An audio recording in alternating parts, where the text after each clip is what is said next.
Hello everyone, ఇలాంటి videos ముందుగా కావాలి అనుకుంటే వెంటనే మా ఛానల్ని సబ్స్క్రైబ్ చేసుకోండి. అప్కమింగ్ రివ్యూలోకి వెళ్ళిపోదాం. ఏమైంది మీనా, నేను లేనప్పుడు వీళ్ళందరూ నీ మీద గొడవకొచ్చారా అని అంటారు బాలు. అదేమీ లేదు అని అంటుంది మీనా. అదేంటి మీనా అలా అంటావు? అంకుల్, అత్తయ్య ఈరోజు మాట్లాడిన మాటలు నాకు నచ్చలేదు. ఆంటీ తప్పు చేసిన వారిని తిట్టాలి. మీనా ఈ ఇంట్లో ఏ తప్పు చేయదు. కానీ మీనా చదువుకోకపోతే తన పిల్లలు కూడా చదువుకోకుండా పూలమ్మే పరిస్థితిలోనే వస్తారని తనకి నానా మాటలు అంటున్నారు ఆంటీ. ఎందుకు ఆంటీ అలా మాట్లాడుతున్నారు? చదువుకున్నా చదువుకోకపోయినా మంచిగా ఉంటే మంచిది కదా. చాలామంది పెద్ద పెద్ద బిజినెస్లు చదువుకున్న వారే చేయాలని లేదు. కానీ ఒకటి మాత్రం నిజం మీనా, నువ్వు ఇలాగే సమాధానం చెప్పకుండా అడిగినవన్నీ ఇచ్చేస్తూ ఉంటే నువ్వు ఇలాగే ఉండిపోతావు. ఈ రోజుల్లో చదువుకోవడం అనేది వయసుతో సంబంధం లేదు. రాత్రిపూట చాలామంది పెద్దవారు వెళ్ళి చదువుకుంటున్నారు. మొన్నటికి మొన్న 60 ఏళ్ల ముసలాయన కూడా ఇంటర్లో మొదటి మార్కులు వచ్చాయి. అలా మనం చదువుకోవాలే కానీ వయసుతో లిమిట్ లేదు అని చెప్పి అంటుంది ఇక శృతి. ఒక్కసారిగా బాలు శృతి మాటలకి చప్పట్లు కొడతారు. డబ్బు డబ్బమ్మా, ఇన్ని రోజులు నువ్వు ఏదో అనుకున్నాను, కానీ చాలా బాగా చెప్పావు. నిజమేమేనా? ఏ చదువుకోవచ్చు కదా, నువ్వు 10th దాకా బాగానే చదివానన్నావు కదా అనగానే ఇప్పుడు నాకు చదివేంటి అని అంటుంది మీనా. ఇంతలో ప్రభావతి వచ్చి, అవును, పూల బండి నడుపుతూ చదువుకెళ్తూ ఈవిడ దేశానికి ఉద్ధరించే కలెక్టర్ అవుతుంది అనగానే ప్రభా అని అంటారు సత్యం. ఏ నేనేమైనా తప్పుగా మాట్లాడానా? ఇప్పటికే చాలా చదువు చదివిన నా కొడుక్కే ఉద్యోగం రాలేదు. ఈవిడ గారు పూలు అమ్ముకుంటూ ఉంటే చదువుకొని ఉద్యోగం చేస్తుంది. ఎక్కడ విడ్డూరం అని అంటుంది ప్రభావతి. ఓ సర్పాపతి, ఇంకా నీకు ఏదో మాటలనకుండా ఉండలేవన్నమాట. నీ కొడుకు చదివించిన ప్రయోజకుడికి ఎందుకు కాలేదో తెలుసా? నీ వల్లే.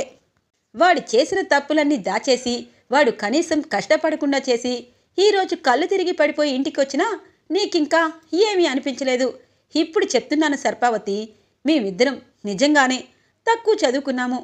నేను కారు కొనే స్థితి లేకపోయినా కారు నడిపే స్థితిలో ఉన్నాను. అలాగే మీనా పూలమ్ముకుంటూ ఇంకొక బండి నడిపి తను చదువుకునే స్థితిలో ఉంది. మా ఇద్దరిని అవమానిస్తూ నీ పెద్ద కొడుకు పెద్ద కోడలికి కిరీటాలు ఇస్తున్నావు. ఆ కిరీటాలు తీసేసే రోజు వస్తుంది అనగానే చూసారా చూసారా వాడు ఏం మాట్లాడుతున్నాడో అనగానే బాలు కరెక్ట్గానే మాట్లాడుతున్నాడు. ఎందుకంటే ఈ రోజుల్లో చదువుకోవడం చదువుకోకపోవడం వాళ్ళ ఇంటి పరిస్థితిని బట్టి జరుగుతాయి. కానీ నువ్వు మాత్రం ప్రతి విషయంలోనూ వాళ్ళని చులకన చేస్తున్నావు. ఇప్పుడు చెప్తున్నాను ప్రభా, మనోజ్ ఈరోజు ఉద్యోగం చూసుకోకపోయినా ఇంకా 10 రోజులో 15 రోజులో ఇలాగే కష్టపడి ఉద్యోగంలో చేరితేనే ఈ ఇంట్లో వాడికి గౌరవం ఉంటుంది. లేకపోతే వాడి భార్య దగ్గర కూడా వాడికి గౌరవం ఉండదు. ముందు దాని గురించి ఆలోచించు అని చెప్పి అక్కడి నుండి సత్యం ప్రభావతికి కోటింగ్ ఇచ్చి వెళ్ళిపోతారు. తెల్లగా తెల్లవారుతుంది. ఇక శృతి రవి కార్ల షోరూమ్కి వెళ్తారు. ఇక అక్కడ డౌన్ పేమెంట్ తీసుకొని కార్ అనేది తీసుకోబోతూ ఉండగా, సార్ మీరు డౌన్ పేమెంట్ ఎక్కువ పే చేయాలి, ఎందుకంటే మీకు ఎవరి షూరిటీ లేదు కదా అని అంటారు ఆ కార్ల షోరూమ్ ఓనర్. అంటే మేము అన్నిట్లోనూ పర్ఫెక్ట్గా కట్టేస్తాము, ఇద్దరం ఉద్యోగాలు చేస్తున్నాం కదా అనగానే ఉద్యోగం చేసిన ఏదైనా కరెక్ట్గా కట్టి సిబిల్ స్కోర్ అనేది కరెక్ట్గా ఉంటే లోన్ ఇవ్వగలం. ఇప్పుడే తీసుకుంటున్నారు కాబట్టి ఎవరిదైనా షూరిటీ ఇవ్వండి అనగానే మా మనోజ్ గారు ఉంటే బాగుండు అనగానే బాగుంది రవి, తనకి ఉద్యోగం లేక పార్కులో కూర్చొని తినడం బట్టే కదా ఇంత గొడవైంది. సర్లే మరోసారి తీసుకుందాంలే అని అంటుంది శృతి. బేబీ అని చెప్పి వస్తూ ఉంటుంది శోభ. మమ్మీ నువ్వేంటి అనగానే బేబీ మీ ఇద్దరు లోపలికి వెళ్ళినప్పుడే నేను చూస్తూ ఉన్నాను, ఇక్కడే ఉన్నాను. ఏం రవి, నాకు ఒక ఫోన్ చేయొచ్చు కదా షోరూమ్కి వస్తున్నట్టు అని అంటుంది శోభ. అత్తయ్య అది కాదు అనగానే చూడు బేబీ, నువ్వు నాకు ఏకైక కూతురివి. మీ నాన్న ప్రాణమంతా నీపైనే ఉంది. నువ్వు ఇలా వీళ్ళతో బేరసారాలు ఆడుతూ ఉంటే నాకు నచ్చటం లేదు అనగానే ఇంతలో మేనేజర్ వచ్చి మేడం గారు, తను మీ డాటర్ అని తెలీదు అనగానే తెలుసుకోవాలి, పెద్దింటి వాళ్ళ పిల్లలు ఎలా ఉంటారు అన్నది తెలుసుకోవాలి. చూడు రవి, చూడు శృతి, మీరు ఇంటికి వెళ్ళండి, నేను మీకు కారు గిఫ్ట్గా ఇస్తాను, వద్దనకూడదు అని అంటుంది. వద్దు మమ్మీ అని అంటుంది. ఇటువైపు రవి వద్దా ఆంటీ అనగానే చూడండి, మీరు వద్దంటారు. ఈ అమ్మకి ప్రేమ ఎక్కువ కాబట్టి కావాలంటుంది. మీరు ఇంటికి వెళ్ళేసరికి మీ ఇంటి ముంగిట ఖచ్చితంగా కారు పార్కింగ్ చేసి ఉంటుంది. ఓపెన్ చేసి కొబ్బరికాయ కొట్టి ఇక కార్ని రేపటి నుండి మీరిద్దరూ వెళ్ళడమే అనగానే ఇక రవి శృతి వైపు చూస్తారు. రవి, మా మమ్మీ నాపై ప్రేమతో ఇస్తుంది, వద్దంటే బాగోదు అనగానే సరే శృతి, నీ ఇష్టం అని అంటారు రవి. ఇక ఇద్దరు వాళ్ళ ఇంటికి హ్యాపీగా తిరిగి వస్తారు. ఇంటి ఎదురుగా కారు కనిపిస్తుంది శృతి రవికి. ఇక ఇటువైపు ప్రభావతి పరుగు పరుగున బయటికి వస్తుంది. కొత్త కారు, అమ్మో నా ఇంటి ముందు కొత్త కారు, ఈ పక్కన పూలబండి అని చెప్పి ఇక ప్రభావతి పూలబండిని కార్ని మార్చి మార్చి చూస్తూ ఉంటుంది. ఇంతలో రవి అలాగే శృతి వస్తారు. రవి, నువ్వేనా తెచ్చావు అనగానే అవునంటీ, మా మమ్మీనే ఈ కారు మాకు గిఫ్ట్గా ఇచ్చింది, నాకు వద్దనిపించింది అని చెప్పి అంటుంది. చూడమ్మా, అమ్మ వాళ్ళు ఏదైనా ఇచ్చినప్పుడు తీసుకోవాలి. నా ఇంటి ముందు ఇంత గొప్ప కారు ఉండడం నాకు చాలా సంతోషంగా ఉంది. అమ్మ రోహిణి, మనోజ్ ఇక పిలుస్తూ ఉంటుంది. ఇంతలో బాలు మీనా వస్తారు. ఇక మీనా చూస్తూ ఉంటుంది కారు వైపు. మీనా, చూసావా కారు బాగుందా అని అడుగుతుంది. చాలా బాగుంది శృతి అంటుంది. మీనా, నీకు అప్పుడప్పుడు ఎక్కడికైనా వెళ్ళాలనుకుంటే నేను కారులో తీసుకువెళ్తాను అని అంటుంది శృతి. అమ్మో, కారు నా చిన్న కోడలు కొనుక్కుంటే నన్ను తీసుకువెళ్ళాలి కానీ ఈ పూలదాన్ని తీసుకెళ్తుందా? అమ్మ శృతి, నువ్వు వెళ్దామమ్మా అని అంటుంది ప్రభావతి. ఇంతలో సత్యం వస్తారు. ఇక రవి జరిగిందంతా చెప్తారు. చూడు రవి, పెద్దింటి వాడి అల్లుడు అయ్యావు, వాళ్ళు ఇచ్చినయే కాదు, వాళ్ళని బాగా చూసుకోవాలి అని అంటారు సత్యం. నాన్న, ఈ లేచిపోయిన వాడికి ఇదంతా పక్కన పెట్టినా వీడి అత్తగారు మాత్రం వీడిని పూల్లో పెట్టి చూసుకుంటుంది అనగానే మరి నీ అత్తగారు నీకు ఈ పూల గంపని ఆ పూల బండిని పెట్టుకోవాలనిపించింది అనగానే మా అమ్మ వాళ్ళ సంగతి ఎందుకులే అత్తయ్య, మీ కోడళ్ళని మీ కొడుకులని చూస్తూ పొంగిపోండి చాలు అని అంటుంది మీనా. ఇంతలో రోహిణి మనోజ్ కూడా వస్తారు. కారుని చూసి రోహిణి, చాలా బాగుంది, ఈ శృతి వాళ్ళు కోటీశ్వరులు, అందుకే బంగారం, కారు, నగలు అన్నీ తీసుకుని వస్తారు. నేను కూడా మా నాన్నని మలేషియాలో బిజినెస్ చేస్తున్నాడని గొప్పలు చెప్పాను. ఇప్పుడు మళ్ళీ అందరూ నా వైపే చూస్తారు. ఎలా, మనోజ్కి ఉద్యోగం కూడా రావటం లేదు అని అనుకుంటూ ఉంటుంది. ఇక మనోజ్ కారుని చూసి మురిసిపోతూ ఉంటారు. ఇక అందరూ లోపలికి వెళ్ళాక మీనా దగ్గరికి వస్తుంది శృతి. మీనా, మీనా, కొత్త కారుకి ఏదో గుడిలో వెళ్ళి పూజ చేయించాలి, అలాగే కొత్త కారుకి డెకరేషన్ చేయాలంటారు కదా అనగానే అవును, పూలతో డెకరేషన్ చేయించి గుడిలో, ఆంజనేయ స్వామి గుడిలో నిమ్మకాయలు తొక్కించి అప్పుడు కార్ని స్టార్ట్ చేయాలి, పసుపు కుంకుమ ముందు పెట్టు అనగానే సరే అని చెప్పి మీనా ఇచ్చిన పసుపు కుంకుమ కారుకు పెట్టి ఇక మీనా కొట్లోనే పూలని కొని కారుకి అలంకరిస్తుంది. ఇదేంటి, నా చిన్న కోడలు శృతి దీంతో మంచి అయిపోతుంది, మరి నా పరిస్థితి అని ప్రభావతి కుళ్ళుకుంటుంది. ఏంటి సర్పావతి, వాళ్ళిద్దరూ మంచిగా ఉంటే నీకు నచ్చట్లేదా అని అంటారు బాలు. ఒరే బాలు, నువ్వు నీ భార్య వాళ్ళతో కలిసిపోవాలనుకున్నా నేను కలవనివ్వను, వాళ్ళు కోటీశ్వర్లు అనగానే అమ్మావతి, నువ్వు కోటీశ్వర్లు కోటీశ్వర్లని భజన చేస్తూనే ఉండు, ఎప్పుడో ఒకసారి నేను కూడా నీకు పెద్ద షాకే ఇస్తాను అని అంటారు బాలు. ఇక తెల్లగా తెల్లవారుతుంది. మీనా బాలుతో అంటుంది, ఈ పూల బండిపై మనకి 1000, 800 లేకపోతే 1500 ఇలా లాభం వస్తుంది, అదే మనం చిన్న షాప్ పెట్టుకుంటే అనగానే అవును మీనా, నేను అదే ఆలోచిస్తున్నాను, ఎందుకంటే పూల బండి పైన ఇంత లాభం వస్తే ఖచ్చితంగా మనం ఒక షాపు పెడితే ఇక్కడున్న దగ్గరగా ఉన్న పూలమ్మే వాళ్ళంతా మన దగ్గరికే తీసుకొస్తారు, కొంచెం దూరంగా హోల్సేల్ షాపుల్లో పూలు తెప్పించి మనం లాభాలు గడించవచ్చు. ఈ ఐడియా నీకొచ్చినందుకు నాకు సంతోషంగా ఉంది. సరే, రేపు నేను అదే పనిలో ఉంటాను, కొట్టు తీసుకొని అడ్వాన్స్ ఇచ్చి ఖచ్చితంగా మనం హోల్సేల్ షాపునే తెరిచేద్దాము అని అంటారు. ఇలా చెప్పాను, అలా అర్థమైందేంటి అని అంటుంది మీనా. చూడు మీనా, ఒకటి మాత్రం నిజం, మధ్యతరగతి వాళ్ళకి ఎబో మధ్యతరగతి వాళ్ళు ఎలా ఉన్నారని తెలుసుకొని వాళ్ళలాగా ఫాలో అవ్వరు. పెద్ద కోటీశ్వర్లుని చూసి వాళ్ళలా మనమైతే బాగుండు అని చెప్పి అనుకుంటారే తప్పించి వాళ్ళలా ఎప్పటికీ కాలేరు. కానీ దిగువ మధ్యతరగతి ఉన్న వాళ్ళు మాత్రం ఖచ్చితంగా అనుకున్నదే అనుకున్నట్టు చేస్తారు. ఎందుకంటే వాళ్ళు కష్టపడి పనిచేసి ఎలాగైనా మేము కూడా సలాం కొట్టాలని చెప్పి అనుకుంటారు. అందుకే మనకు అలాంటి ఆలోచనలు వస్తున్నాయి అనగానే ఏమో, షాప్ అంటే డబ్బులు కావాలి కదా అని అంటుంది. నీకెందుకు, డబ్బులనేవి ఖచ్చితంగా అవే వస్తాయి. ఇప్పుడు మనం ఈ పూల బండి పెట్టి 3 నెలలైంది. ఈ 3 నెలలకి మనకి లాభం పక్కన పెట్టాము. ఆ లాభంతోనే షాప్ ఓపెన్ చేస్తాము అనగానే సరే సరే అని అంటుంది మీనా. ఇక అందరూ హాల్లోకి వస్తారు. పెసరట్టు ఉప్మా అందరికీ చేసి పెడుతుంది మీనా. ఇక శృతి మీనాని పొగుడుతుంది. మీనా, నువ్వు నిజంగా ఇంట్లో ఉండడంతో మాకు టిఫిన్లు అన్నీ కరెక్ట్గా వస్తున్నాయి. ఒక్కొక్కసారి బాలు అన్న మాటలకి మీరు వెళ్ళిపోతారేమో, అప్పుడు మేము ఇబ్బంది పడాలి అనుకునేవాళ్ళం అనగానే ఏం డబ్బు డబ్బమ్మా, నేను వెళ్ళిపోవాలని కోరుకుంటున్నావా? ఎంత కారు మీ అమ్మగారు ఇస్తే అని అంటారు. లేదు అలా అని కాదు మీనా, ఐ లైక్ యూ అని చెప్పి అంటూ ఉంటుంది శృతి. ఇక బాలు అందరూ ఇక్కడే ఉన్నారు కదా, ఒరేయ్ మనోజ్, పార్లరమ్మా, డబ్బు డబ్బమ్మా, ఒరేయ్ లేచిపోయినాడా, నాన్న, సర్పావతి, మీనా అందరూ ఉన్నారు కదా, ఇప్పుడే షాప్కి అడ్వాన్స్ ఇచ్చొచ్చాను. నాన్న ఒకటి మాత్రం నిజం, చిన్న బండి మీద 1000-500 వస్తున్నాయి. కానీ నేను సెంటర్లో షాప్ పెట్టబోతున్నాను. అడ్వాన్స్ కూడా ఇచ్చేశాను.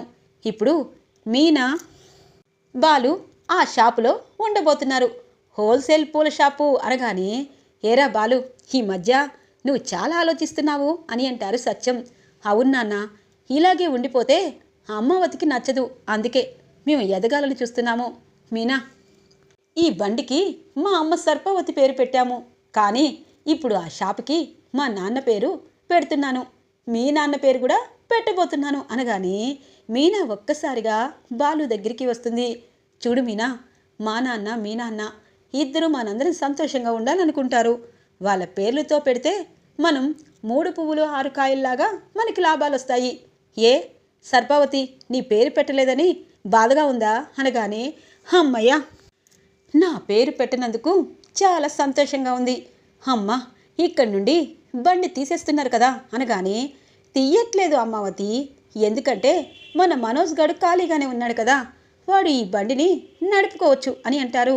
బాలు అని అంటుంది. ఇక రోహిణి, ఓయ్ పార్లరమ్మా, నేనేదో సరదాగా అన్నాను. వాడు పూలమ్మితే ఖచ్చితంగా కోటీశ్వరుడే అయ్యేవాడు. వాడికి ఒళ్ళు వంగదు అని అంటారు బాలు. ఏమండి, ఇవన్నీ ఎందుకు? సంతోషంగా ఉన్నాం కదా. వాళ్ళు ఎలా ఉంటారు, ఎలా పడతారు అన్నది వాళ్ళ భార్యాభర్తలకి సంబంధించిన విషయం. మీకు నాకు అవసరం లేదు. భార్యాభర్తల మధ్యలో 3వ వ్యక్తి ప్రమేయం ఉండకూడదు అని అంటుంది మీనా. ఇక రోహిణి, మనోజ్ అక్కడి నుండి కోపంగా పైకి వెళ్ళిపోతారు. అమ్మో, వీడు తక్కువడేం కాదు, వీడు మంచి సెంటర్లో షాప్ పెడతారు. కానీ పాపం మనోజ్కే ఏ ఉద్యోగం దొరకలేదు. రోహిణి వాణ్ణి కట్టుకొని ఏగుతుంది. ఇప్పుడు రోహిణి ఇంటి నుండి వెళ్ళిపోతుందేమో అని చెప్పి గబగబా ప్రభావతి పైకి వెళ్తుంది. ఆంటీ, మీకోసమే ఎదురు చూస్తున్నాను అనగానే ఏమైందమ్మా, వాడేదో చిన్న షాప్ పెడుతున్నాడు, నీకెందుకు అనగానే బాలు మీనా విషయం కాదు, మీ అబ్బాయే ఉద్యోగం లేదని డిప్రెషన్లోకి వెళ్తున్నారు. అందుకే బిజినెస్ ఏదైనా చూస్తే బాగుంటుంది అని చెప్పి అంటుంది రోహిణి. అవునమ్మా, నేను అదే చెప్పడానికి వచ్చాను. మీ నాన్న మలేషియాలో చాలా డబ్బులు సంపాదిస్తున్నాడు కదా, అవి తీసుకొచ్చి బిజినెస్ పెట్టిద్దామా అనగానే చూడండి ఆంటీ, మా నాన్న నిజంగా ఇక్కడికి వచ్చినప్పుడు తన డబ్బులు మనకిస్తాడు. ఇప్పుడు నేను మా నాన్నని అడిగితే నేను ఏ పేదింటి అబ్బాయినో చేసుకున్నానని మా నాన్న ఇప్పుడే నాతో సంబంధాలు కట్ చేస్తాడు. అందుకే మా నాన్నని అడగను. మీరే ఎలాగో ఒకలాగా మనోజ్ బిజినెస్ పెట్టుకోవడానికి డబ్బులు సర్దండి అనగానే ఏంటి రోహిణి అలా అంటావు? నీకు 15 లక్షల రూపాయలు పార్లర్ పెట్టుకోమని ఇచ్చాను. ఇప్పుడు మనోజ్కి నేను డబ్బులు ఎక్కడ తెచ్చిస్తాను? మీ నాన్ననే అడగాలి అని అంటుంది ప్రభావతి. అమ్మా, రోహిణి వాళ్ళ నాన్నని అడిగి తీసుకొని వస్తుంది. కానీ నువ్వే శృతి నగలు నాకు ఇస్తే కార్ల షోరూమ్ ఓపెన్ చేస్తాను అని అంటారు. ఒరే, నీ కళ్ళు రోహిణి తన నగల మీద పడ్డాయా అనగానే ఆంటీ, ఇన్ని రోజులు మనోజ్ మాటల్ని నమ్మలేదు. కానీ అటు బాలు, మీనా, ఇటు శృతి, రవి అందరూ ఎదుగుతున్నారు. మీ పెద్ద కొడుకు ఇంట్లో కూర్చొని ఉంటే అందరికీ చులకనవుతాడు. అలా చులకనైతే నేను ఇంట్లో ఉండలేను. చూడండి ఆంటీ, ఇన్ని రోజులు మనోజ్ని నమ్మి ఇచ్చారు. మనోజ్ మోసపోయాడు. ఇప్పుడు నేను మనోజ్ పక్కన ఉంటాను. మీరు ఎలాగో ఒకలాగా శృతి నగలను తీసుకొచ్చి ఇవ్వండి అనగానే మరి శృతి ఆ నగల్ని అడిగితే అప్పుడేం చేస్తాను అనగానే అయ్యో ఆంటీ, నేను గిల్ట్ నగలు సేమ్ ఉన్నాయి తీసుకొచ్చి ఇస్తాను. అవి బీరువాలో పెట్టండి. అప్పుడప్పుడు పండగలప్పుడు అవి వేసుకుంటుంది. ఈలోపు కార్ల షోరూంలో లాభాలు వస్తాయి. అలాంటి నగలే ఖచ్చితంగా చేయించి పెట్టేద్దాము అనగానే నీ ఐడియా బాగుంది కానీ తెలిస్తే అని చెప్పి అంటుంది ప్రభావతి. తెలిసే అవకాశం ఉండదండి. కార్లు షోరూమ్ మనం వారంలో ఓపెన్ చేసి మనోజ్ని దానిలో ఉద్యోగంగా చక్కగా కూర్చోపెట్టాలి. అప్పుడే మనోజ్కి నాకు ఈ ఇంట్లో వాల్యూ ఉంటుంది అని అంటుంది రోహిణి. సరే రోహిణి, నువ్వు వీడు సంతోషంగా ఉండడమే నాకు కావాలి. నేను శృతి నగలిస్తాను. ఒరే, ఈసారి నువ్వు చక్కగా బద్ధకం లేకుండా కష్టపడాలి. కార్లు అమ్మినప్పుడల్లా చాలా లాభాలు వస్తాయి కదా, అప్పుడు నాకు మంచి కారులో తిప్పాలి అని అంటుంది. ఆంటీ, మంచి కారేంటి, మనమే మంచి కారులో తిరుగుతాము, తిప్పడం కాదు అని అంటుంది రోహిణి. సరే, నేను నగలిస్తాను. రేపు ఆ బాలుగాడు పెట్టిన కొట్టు దగ్గర కాదు, మంచి మంచి సెంటర్లో ఇలా ప్రభావతి సత్యం కొడుకు కార్లు షోరూమ్ ఓపెన్ చేశారు అనగానే, లేదంటీ, మీ ఇద్దరి పేరే పెడతాము అని చెప్పి అంటుంది రోహిణి. సరే సరే, నువ్వు గిల్టీ నగలు రేపు కొని తీసుకురా, శృతి నగల్ని మార్చేస్తాను అని అంటుంది ప్రభావతి. ఇక రెండో రోజు రోహిణి గిల్టీ నగలు అచ్చం అలాగే ఉన్నాయి తీసుకొచ్చి శృతి నగలు ఉన్న చోట పెట్టి ఆ నగలని మనోజ్ చేతికిస్తారు. మనోజ్, అమ్మయ్య, ఇప్పుడు నాకు హ్యాపీగా ఉంది. ఆ బాలుగాడు ఆ మీనా షాపులు పెట్టుకుని ఎదుగుతారా, నేను రోహిణి ఇలా ఉండాలా అని చెప్పి అంటారు. ఒరే, మాటలు కాదు, నాకు భయం వేస్తుంది. ఇలాంటి విషయాలు చెప్తే మీ నాన్న నన్ను ఇంటి నుండి గెంటేస్తారు. ఇక బాలు మీనాకి ఎప్పుడు నాకు విలువ ఇవ్వరు. ఈసారికైనా నువ్వు బాగుపడు అని అంటుంది. సరేనమ్మా, ఇవి నేను అమ్మేసి ఇక అడ్వాన్స్ ఇచ్చి ఇక కార్ల షోరూమ్ డీలర్తో మాట్లాడి నేను అన్నీ సెట్ చేసేస్తాను అనగానే, చూడు మనోజ్, ఇదే లాస్ట్ అండ్ ఫైనల్ అవకాశం. ఆంటీని నేను నమ్మించాను. ఖచ్చితంగా నువ్వు కష్టపడాలి అని అంటుంది రోహిణి. రోహిణి, ఇంకా నాకు బుద్ధి రాకపోతే ఏం చేస్తాను చెప్పు. ఎప్పటికైనా నువ్వు నన్ను నమ్మాలి అని చెప్పి అనగానే ఇక నగలన్నీ ఒక కవర్లో పెట్టి జాగ్రత్తగా ఇస్తుంది మనోజ్ చేతికి. మనోజ్ అనుకుంటారు, ఇక అమ్మకి రోహిణికి నేను నమ్మకం ఏర్పరచాలంటే బద్ధకం లేకుండా నేనులా ఉండాలి అని చెప్పి ఇక సంచి తీసుకొని బయటికి వస్తూ ఉంటారు. ఇక మనోజ్, ఇప్పుడు నాకు ఈ నగలమ్మితే ఖచ్చితంగా ఒక 50 లక్షలు వస్తాయి. ఇప్పుడు నేను కారులో వెళ్ళడమే కరెక్టు అని చెప్పి ఇక క్యాబ్ బుక్ చేసుకొని కారులో వెళ్తూ ఉంటారు. ఇక ఆ కారులో ఉన్న క్యాబ్ ఓనరు, ఏంటి ఇంత దర్జాగా ఉన్నారు, అలాగే ఆ బ్యాగులో ఏమున్నాయి అనగానే, ఏమున్నాయి అంటావేంటి, నగలు అని అంటారు. వజ్రాల నగలు కూడా ఉన్నాయి అనగానే, మరి కారు లేదా అని అంటారు ఆ క్యాబ్ డ్రైవర్. కారు ఉంటే నేనెందుకు బుక్ చేస్తాను అని చెప్పి అంటారు. మరి మీ చేతిలో ఉన్న ఈ గిల్ట్ నగలేమో, మీరేమో అబద్ధం ఉండొచ్చు అనగానే, హే ఏంటి క్యాబ్ బుక్ చేస్తే నాతో ఇలా వాదిస్తున్నావు అనగానే ఇక కరెక్ట్గా కారు ఒక ప్లేస్లో ఆపేస్తారు. ఇంకొక అతను కారులోకి దూరి మనోజ్ చేతిలో ఉన్న ఆ సంచిని తీసుకొని మనోజ్ని బయటికి గెంటేసి కారులో ఉడాయిస్తారు వాళ్ళిద్దరూ. ఇక మనోజ్కి ఏం చేయాలో అర్థం కాదు. చుట్టూ తల తిరుగుతున్నట్టు అనిపిస్తుంది. ఇక ఒరేయ్, నా జీవితం నాశనం చేశారు, ఇప్పుడు నేను మరోసారి ఇంటికి ఎలా వెళ్ళాలి అని చెప్పి ఇక మనోజ్ పిచ్చివాడిలాగా ఇక అక్కడే కూలిపోతాడు. ఇక మనోజ్, అమ్మో, ఈ నగలు దొంగతనం చేసి తీసుకుని వెళ్ళిపోయారన్నా అమ్మ రోహిణి ఇంట్లో వాళ్ళెవ్వరూ నమ్మరు. ఇప్పుడు నేనేం చెయ్యాలి, నా మీదే రోహిణి అన్ని ఆశలు పెట్టుకుంది. గిల్ట్ నగలు బీరువాలో పెట్టి ఒరిజినల్ నగలు అమ్మ నాకిచ్చింది. అమ్మో, జీవితాంతం నా విషయంలో ఇలాగే జరుగుతుంది అని మనోజ్ బాధపడుతూ అక్కడున్న ఒక రెస్టారెంట్లోకి వెళ్తారు. ఏంటి, మీరు భోజనం చేయడానికి వచ్చారా లేకపోతే ఉద్యోగానికి వచ్చారా అని అడుగుతారు ఆ రెస్టారెంట్ మేనేజర్. అంటే మీరు ఉద్యోగం ఇస్తారా అనగానే, నిన్ను చూస్తుంటే కష్టపడినట్టు అనిపించడం లేదు, కనీసం భోజనం పెడితే బిల్లు కూడా కట్టమని అనిపిస్తుంది అనగానే, లేదు సార్, నేను కష్టపడతాను, ఏం చేయమంటారు అనగానే, ఈ హోటల్లో వెయిటర్ పోస్ట్ ఒక్కటే ఖాళీగా ఉంది, వెయిటర్కి అయితే నువ్వు పనికొస్తావు, ముందు భోజనం చేసి ఆ పనిలో చేరిపో, ఈ రోజంతా నిన్ను గమనిస్తాను, రోజువారి డబ్బులు రోజు కావాలా లేకపోతే నెలలా తీసుకుంటావో నీ ఇష్టం అనగానే, ఓకే సార్, నేను చేస్తాను, ముందు నాకు ఆకలిగా ఉంది, భోజనం పెట్టండి అని అంటారు. సరే సరే వెళ్ళు, అక్కడ భోజనం పెడతారు, అందరిలా కాదు, సాంబార్ ఒక కూర రైసు అంతే ఇక్కడ పని చేసే వాళ్ళకి అని అంటారు ఆ రెస్టారెంట్ మేనేజర్. ఇక మనోజ్ పరుగున వెళ్ళి ఇక భోజనం తిని వెయిటర్ ఉన్న డ్రెస్లో వచ్చి వెయిటర్గా పనిచేస్తూ ఉంటారు హోటల్లో. అమ్మయ్య, ఇప్పుడు ప్రశాంతంగా ఉంది. ఏదో ఒకలాగా వెయిటర్ పని చేసుకుంటున్నాను. ఇక కార్ల విషయంలో షోరూమ్ పెడతానని చెప్పి రోహిణికి అలాగే అమ్మకి చెప్పాను కాబట్టి నగల విషయంలో ఒకవేళ ఏది షోరూమ్ పెట్టడానికి నగలు అమ్మేశారు కదా అని అడుగుతారు. నేను రోహిణి చేసిన పనే చెయ్యాలి. ఒరిజినల్ నగలు లాంటివి డూప్లికేట్ నగలు కొనుక్కొని తీసుకుని వెళ్ళి రోహిణి అమ్మ చేతిలో పెట్టేస్తాను. అప్పుడు ఒరిజినల్ నగలని చెప్పి వాళ్ళు నమ్మేస్తారు. ఇక నాకు మంచి ఉద్యోగం దొరికిందని చెప్పి కవర్ చేస్తాను. అమ్మయ్య, భోజనం తింటే గాని ఏదో ఒక ఆలోచన లేదు. ఎందుకంటే ఆ ఇంట్లో బాలుగాడే కాదు, రోహిణి కూడా నన్ను వదిలి వెళ్ళిపోతుంది. ఇక జన్మలో నన్ను నమ్మరు.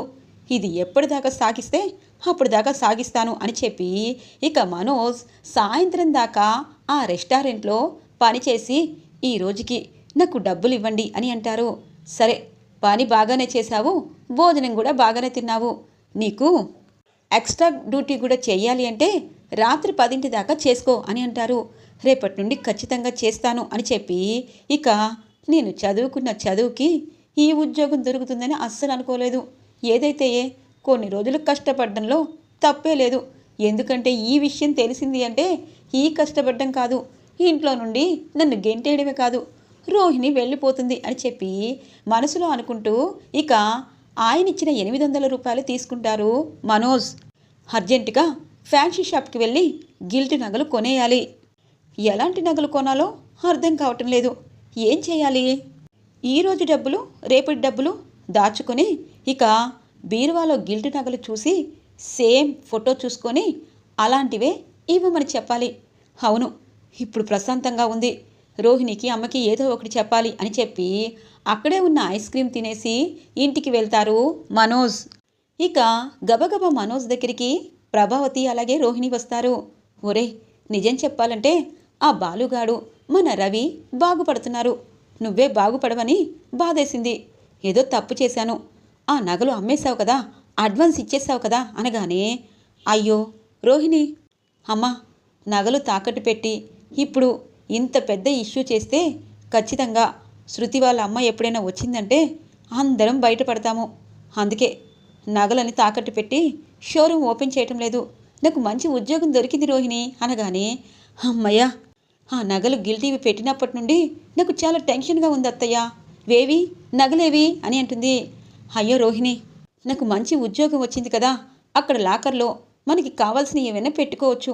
అలా పెట్టి లాకర్లో పెట్టేశాను, రేపు పొద్దునే తెచ్చిస్తాను అనగానే, ఏంట్రా ఏమైనా నగలు పోయాయా ఏంటి అని అంటుంది ప్రభావతి. అమ్మా, అలా అపశకునం మాట్లాడద్దు.